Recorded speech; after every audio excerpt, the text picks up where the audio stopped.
I think we're starting off in a very lighthearted atmosphere here this morning. Welcome, ladies and gentlemen of the public. This is the House Health Committee. And at this point in time, I would request that you all turn off your cell phones. And at this time, I will call the meeting to order and ask Lori to please take the roll call and remind everyone that the meeting is being recorded. Lori? Here. Representative Stein? Proxy. Horowitz? Here. Cox? Proxy. Enos? Here. Hahn? Here. Hershey? Here. Buffer? Here. Kiefer? Here. Klunk? Here. Knowles? Here. Owlett? Here. Roy? Here. Schemmel? Zimmerman? Here. Chairman Frankel? Here. Representative Daly? Here. Dawkins? Proxy. Delicio? Here. Fiedler? Proxy. Gainey? Here. Innamorato? Here. Kinsey? Present. Schlossberg? Here. Ullman? We have a quorum. Thank you, Lori. I'd also like to recognize Representative Schemmel in attendance today. Thank you, Representative. We only have one bill on the agenda today, and that bill is Senate Bill 906 by Senator Yudichak. And Whitney, at this time, could you briefly describe the bill? This bill is a moratorium on the closure of the state centers until such time as the waiting list for home and community-based services are cleared. We do have an amendment for Senate Bill 906. I'm offering Amendment A 4054. Whitney, can you please explain the amendment? This amendment is technical in nature. It changes the members of the task force for the House to be those from the Health Committee, as it has oversight on the state centers. Thank you, Whitney. Are there any questions on the amendment? Comments? Do we have a motion to accept the amendment? Representative Schemmel and seconded by Representative Innamorato.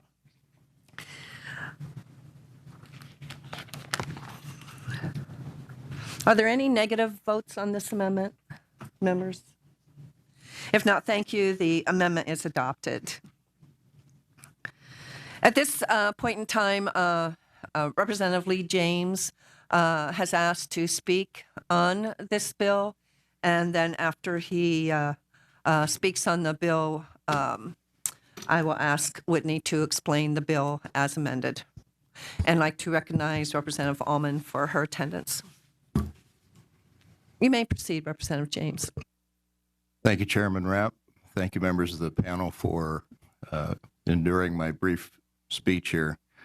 I have dealt with the announcement of the closure since August 14th, 2019, and I just wanted to speak on behalf of the residents and the families. My remarks will be brief. The families of the residents of Polk Center in Venango County and Whitehaven in Luzerne County have fought to stop the announced closures. They have gained support from legislators, from employees, from unions, from chaplains, area business, chambers of commerce. The list goes on. Our 191 residents each have special needs, and no solution fits all. Some are intellectually disabled, some are physically disabled, some must endure both. Their ages range from 20 to 90 years, the average age 62. Average stay for these residents, 47 years. 41 are non-ambulatory, 59 are partially ambulatory, 125 are incontinent. 3,418 doses of medication are administered daily, and the policy at Polk is all drugs will be administered without error. We've held several hearings since August. The supporters of Save Our Centers testified about personal stories of anguish from residents this after years and years of successful treatment and lifelong happiness at the centers. Psychiatric experts have testified that over the past 50 years, there was, quote, an evaporation, unquote, of psychiatric therapeutic spaces. Today, there are significant groups of people who require structured inpatient care and can't get it. Many of those find themselves homeless or in prison. The Olmstead Act from the late 1990s is sometimes cited as the body of law with an integration mandate. Nothing in this law condones termination of institutions for people who benefit from them. Further, for transfer to community care, 3 elements are required. Number 1, professional determination. Number 2, transfers are not opposed by the individual. And number 3, the state has resources and can reasonably accommodate the moves. The right of an individual, his or her family or guardian, to choose is being stripped away from our residents. One example, a man at one of the hearings whose son is at Whitehaven. The son was discharged from 6 group homes where he was much abused, always alone, and typically over-medicated, 302'd 5 times. But he was doing well at Whitehaven. Not now. At hearings, we have heard from support specialists that DHS is now and has been working on transitioning residents out. This was done at the Hamburg facility commencing in 2017, and death rates reached 20%. We heard this testimony from AFSCME and SEIU representatives that the centers are self-contained communities with well-trained staff, but that staff is worried about these potential fatalities. And the unions were not properly timely informed of the closures according to collective bargaining agreements. Outside the Commonwealth's administration, the small group of academics and nonprofits with shared interests are those who have a direct pecuniary interest in the outcome. They are pressing for the closure. They will tell you that individuals and families will be happy after they move. Folks, they're happy now. And I assure you that they are given every opportunity to leave if they desired. And according to the folks at Polk, they're actually encouraged to continue to consider this. Only the most profoundly impacted of the disabled reside in the state centers. At this time, some cry and act out because they have no other defense. They rely on our safety net. Please let them keep it. I ask the members of the panel to vote in favor of Senate Bill 906. Thank you very much. Thank you, Representative James. And I should have clarified that Senator Yudichak was not able to be here today, and Representative James requested that he speak on behalf of the Senate bill for the senator. And Representative James also, in full disclosure, does represent Venango, where Polk is located. Correct. Thank you, Representative James. Thank you. And as chairman, I know that this can be somewhat of a controversial issue. Certainly, there are voices on both sides of the issue. This committee has never been afraid, I don't think, Representative Frankel, to tackle some tough issues. I hope that you would agree with that. But that is our role as a health committee. And so at this point in time, Whitney, would you please explain the bill as amended? Senate Bill 906 forbids the closure of the state centers until such time as the Medicaid waiver-eligible individuals in the Commonwealth are able to be moved off the waiting list and into community-based services.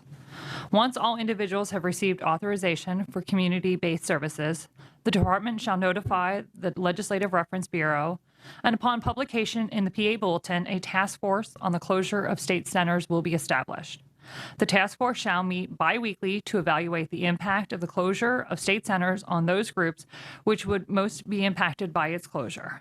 Additionally, if the task force determines a state center is deemed eligible for closure, a plan for the closure and transition of the individuals shall be developed. The plan shall include the following: certified independent appraisal of the center, including mineral reports and historical reports, a report of the state employees employed at the center, including cost of wages and benefits, and a detailed report of the services provided at the center. The state center must remain fully staffed until such time as all residents have been transitioned into home or community-based services.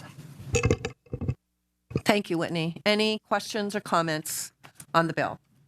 Representative Gatos. Thank you, Chairman Rep. Are they admitting any new people on that list? So there's 191 now. Is there a process that allows additional people to be added to that? Based on the testimony that we received at the hearing, I would say the advocates are saying no. But according to data that's been produced by DHS, there are a handful of individuals that have been admitted to the state centers in the last year to 2 years. Representative DeLisio. Thank you, Madam Chair. Clarification. Am I reading this correctly that the task force is only established after all Medicaid waiver eligible individuals have been authorized? That is correct. Thank you, Madam Chair. I have a comment on the bill. I was a no vote on House Bill 1918 and will continue to be a no vote on House Bill 906. That question and the answer indicates to me that this legislation is preserving the status quo, period. If there was, to me, a more substantive attempt to figure this out, would have that task force convening immediately. It would do things simultaneously, and I was present at that hearing, the hearing that the House held, not the one that the Senate held.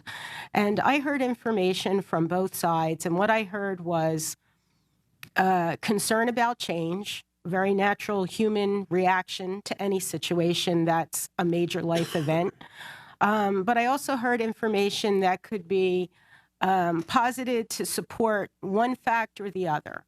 The death rates one in particular caught my attention because no comparison was made to death rates in a like period of time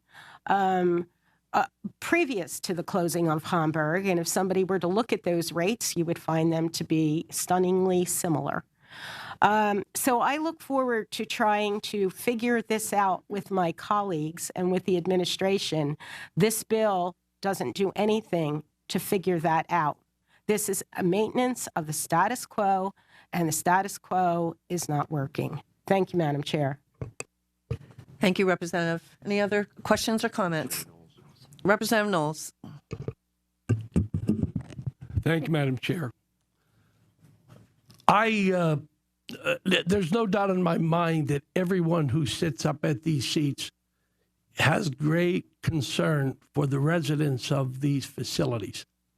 And I think that that is absolutely true, and I truly do believe that. The Hamburg Center is located in the district that I represent. And I can tell you that when the word came out to close that center, there were concerns. There were concerns that were expressed by families of the residents. There were concerns that were expressed by the employees. And to the credit of the employees, I will tell you, and I mean this truly, their biggest concern was that these people who would be moved into the community-based living, that they would be taken care of. That's to their credit. They were very concerned that these residents would be taken care of. So when they closed the center, there were concerns. I will tell you that at the time of the closure, there were 80 residents and there were 338 employees. Now think about that. There were 80 residents and 338 employees. And what I will tell you is, during that process, I will tell you, and we held hearings, and when we recognized that the center was going to close, we did have meetings. We had meetings with the Department of Human Services, as well as Department of General Services. And to the credit of the Department of Human Services, they worked with us, and it was a smooth transition. I will tell you that it went very well. I was pleased and shocked at how well it went. And I can further tell you that to this date, I just checked with my office in Tamaqua and in Hamburg. And in terms of the Hamburg Center, we've not received any, to the best of my knowledge, of people complaining about what is happening today and the fact that those people are dealing with community-based living. So, and by the way, at one time, the Hamburg Center was home to somewhere around 13,000 residents. So, based on the information and the experiences that I've had with the department, Madam Chair, I will be a no vote on this bill. Representative Roy. Thank you, Madam Chairwoman. As my colleague here said, everybody in this room, we're all trying to do the right thing. We all try to think about what's the best way to help people that need help.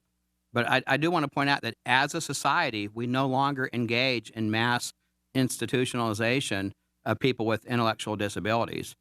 In our shameful past, it used to be common practice. If somebody had a disability, you would just kind of ship them off to an institution, out of sight, out of mind. That's not how we do things anymore. And a lot of the institutions were in isolated locations where the residents wouldn't have a lot of contact with other people. Over at Polk Center, there's a plaque on the wall honoring Dr. Isaac Curtin. He was instrumental in starting Polk Center. He was a president of an organization. Now listen to this name. This is who he was president of this organization. It was called Association of Medical Officers of American Institutions for Idiotic and Feeble-Minded People. Now, we don't talk like that anymore. Nobody would ever say somebody with an intellectual disability is idiotic or feeble-minded, but that's the history of these places. Now, they've come a long ways in recent years, but that was the mindset when these institutions got started up. The belief today is everybody should have the right to live in their own local community. People with intellectual disabilities, that they can live in a community like almost all of them do now with their family and friends. They can enjoy everything communities have to offer. They can go to church where they want. They can, enjoy parks, eat at restaurants, get jobs, do whatever they want. There's been a lot of studies that show that people with intellectual disabilities, when they're moved from an institution to a community setting, they have better results.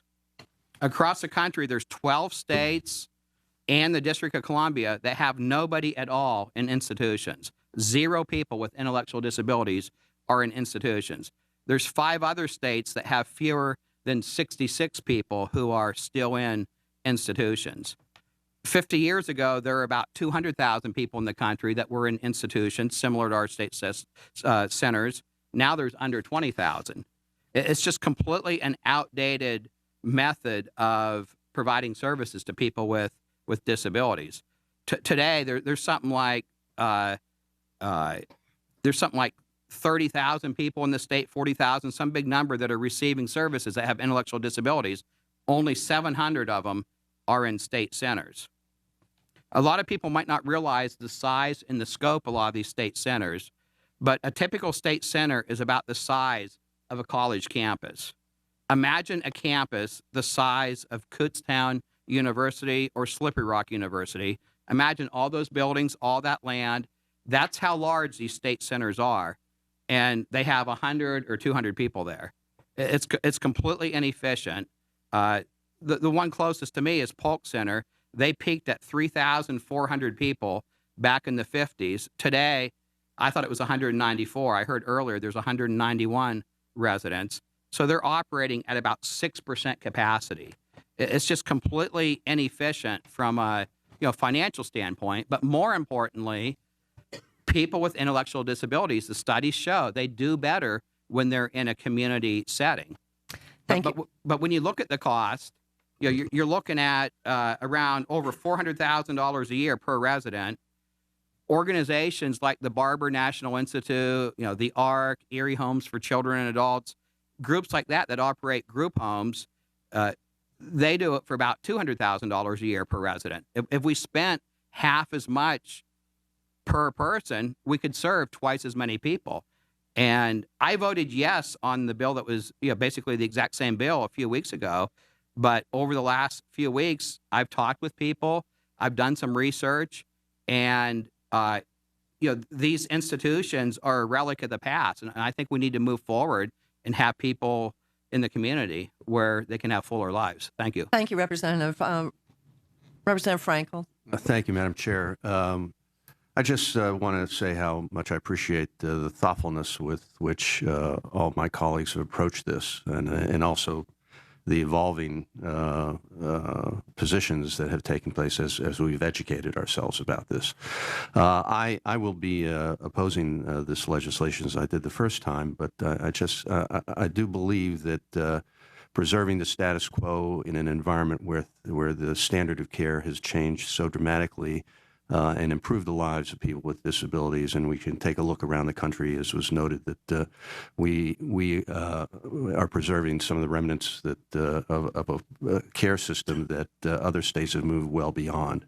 So again, I will be opposing this and appreciate, again, the thoughtfulness with which my colleagues have approached this. Thank you. Thank you, Representative Frankel. To my colleagues and members, I am supporting this piece of legislation. Yes, standards of care have changed, but we still have people with severe disability who may need these centers as a safety net when the care in the community does not meet their needs, as Representative James stated. Certainly care has changed, medical care has changed, even in the centers. I received a postcard from someone in my district who talked about their family member with autism. And I'll just read this short. There's several here. But the community group homes left me in psychiatric wards and discharged me. No one wanted me. I was rescued by the state center, who gave me hope, a home, and a future. Governor Wolf, don't take all that away from the severe autism community. State Center has been my loving home for 4 decades. I have friends that have lived here for 30, 40, 50 years. And there's a lot of talk in the mental health realm these days about trauma. And one of the articles that was in the vicinity of the Polk facility, one of the experts in the field of human services from our area, Ray Ferez, talks a lot about trauma. And he says, we've learned much in the last 20 years about trauma. And such a move to uproot these vulnerable individuals will most certainly produce trauma. Since harm will occur predictably, regardless of how much DHS touts the desirability of transfers to the community or other institutional placement. Healthcare providers are being trained now to understand the need for trauma-informed care. Check out how this concept has changed physician-patient care practices in trauma-informed care, what it is, and why it is important. And also a letter from one of the doctors from the area, I think from Clarion, talks about how the people in the facility have 24-hour care. Their needs are taken care of 24 hours a day. I certainly recognize that anybody with a disability that can be successfully in the community needs to be in the community. But I also believe that there also needs to be a safety net for people like the people represented on this postcard that don't always meet and cannot have their needs met in group homes or other facilities. They have to have a place. And right now it's the state centers. And if we could say for a surety that all of these folks can be moved successfully, I think the task force is a great idea to study these issues. And I am asking the members, please, for an affirmative vote.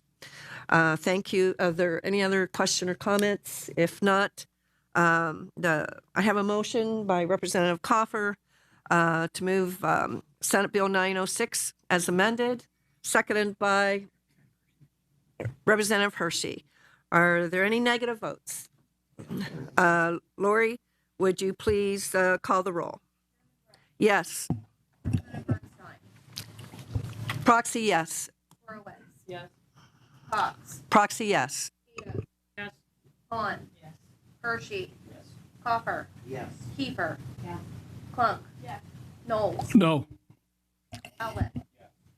Boyd. No. Hamel. Yes. Zimmerman. Yes. Chairman Frankel. No. President Daly. No. Dawkins. No.